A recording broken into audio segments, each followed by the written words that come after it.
अस्सलाम वालेकुम व्यूवर्स, उम्मीद है आप सब खैरियत से होंगे। आज मैं आपके साथ दाल माश बनाने की रेसिपी शेयर करूँगी। तो चलिए चलते अपनी रेसिपी की तरफ। बिस्मिल्लाहिर्रहमानिर्रहीम। सबसे पहले एक पतीली में हमने पानी को उबाल लिया है, थोड़ा सा नमक डाला है और साथ में मैंने दाल माश जो कि मैंने आधा घंटा भिगोई थी वो मैंने इसमें ऐड कर दी है। तो माश की दाल को तकरीबन 60 to 70% हम बॉईल करेंगे और इसके बाद बाकी जो 40% रह जाएगा उसको हम मसाला उसका बनाएंगे, तब उसको पका लेंगे। तो ये देखिए 10 से 15 मिनट इसको बॉईल किया है और ये देखिए कितनी ज़्यादा ये बॉईल हो चुकी है। तो तकरीबन 80 to 90% मेरी ये बॉईल हो चुकी है। अब हमने मसाले की प्रिपरेशन करनी है। एक पतीली में मैंने 1/4 कप वेजिटेबल ऑयल ले लिया है।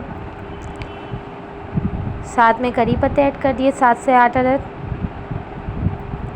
लहसुन चॉप कर लिया था, फ्रेश लहसुन आपने लेना है।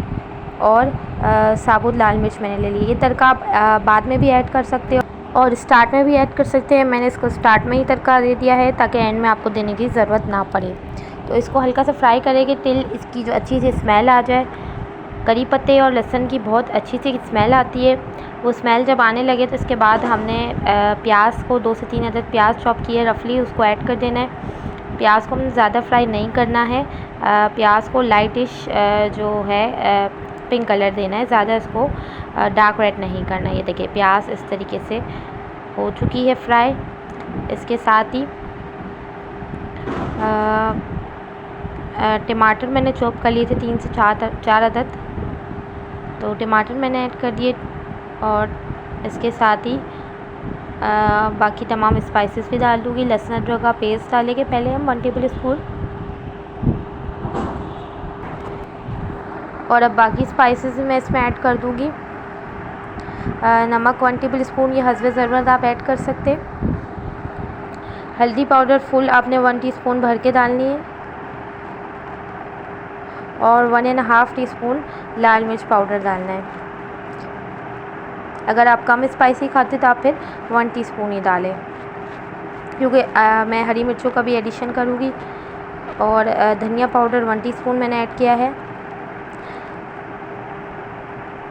साथ में मिक्स मसाला मैं अपना ऐड करती हूँ, 1 टीस्पून मैंने ऐड किया है। मैंने आपको पहले भी इसकी रेसिपी बताई हुई है, मैं डिस्क्रिप्शन पे भी लिख दूँगी। ये 3 मसालों से तैयार होता है, तो आप डिस्क्रिप्शन पे जाके देख सकते हैं ये कैसे तैयार होता है। तो काफ़ी अच्छा टेस्ट आता है मिक्स मसाला जो मैं तैयार करती हूँ उससे। इसके अलावा मेरी एक सीक्रेट मसाला होता है जो मैं दाल में ज़रूर ऐड करती हूँ, वो है चाट मसाला। तो इससे काफ़ी ज़्यादा अच्छा टेस्ट आ जाता है दाल में। शान का हो, नेशनल का हो, ये दोनों में से कोई भी चाट मसाला आप यूज़ कर सकते हैं। साथ ही इसको अच्छे से भून लिया है मैंने। टमाटर भी सॉफ्ट हो चुके हैं, मसाला भी सेपरेट हो गया है और ऑयल भी हमारा अलग हो चुका है। ये देखिए टमाटर को हमने सॉफ्ट कर लिया है। अब इसमें जो मैंने दाल बॉईल करके रखी थी माश की, तकरीबन 1 पाव के करीब मैंने दाल ली थी। थोड़ा सा इसमें पानी ऐड करेंगे ताकि मसाला नीचे लगे ना, और इसको अच्छे से मिक्स कर लेंगे। थोड़ा सा पानी मुझे कम लग रहा है तो थोड़ा पानी मैं इसमें और ऐड करूँगी। दाल तो क्योंकि तकरीबन गल चुकी है, इसको ज़्यादा नहीं पकाना है, बस 5 से 7 मिनट इसको दम पे देना है। लेकिन इससे पहले आपने हरी मिर्च काट के इसमें ऐड कर देनी है। आप चाहे तो तड़के में भी हरी मिर्च ऐड कर सकते हैं, मैंने इसमें बाद में ऐड की है। साथ में 1/2 टीस्पून गरम मसाला अकॉर्डिंग टू टेस्ट मैंने इसमें डाल दिया है। अब इसको दम पे रख देंगे तकरीबन 5 मिनट, क्योंकि दाल हमारी ज़्यादा बॉईल हो चुकी थी तो हमने इसको फिर इतना नहीं पकाना है। 5 मिनट के बाद आप देखेंगे तो मसाला भी अच्छे से भून चुका है और दाल हमारी रेडी है। आप इसको नान के साथ भी सर्व कर सकते हैं, रोटी के साथ भी सर्व कर सकते हैं। एंड में बिल्कुल हाफ़ लेमन स्क्वीज़ करके मैंने डाला है।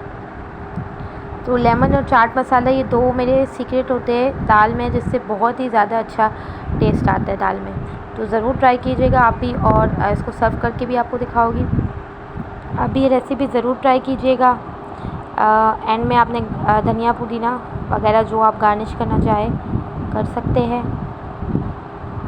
अगर आप हमारे चैनल पे नए आए हैं तो हमारे चैनल को अभी सब्सक्राइब कीजिए ताकि हर आने वाली वीडियो हमारी आप तक पहुंच सके।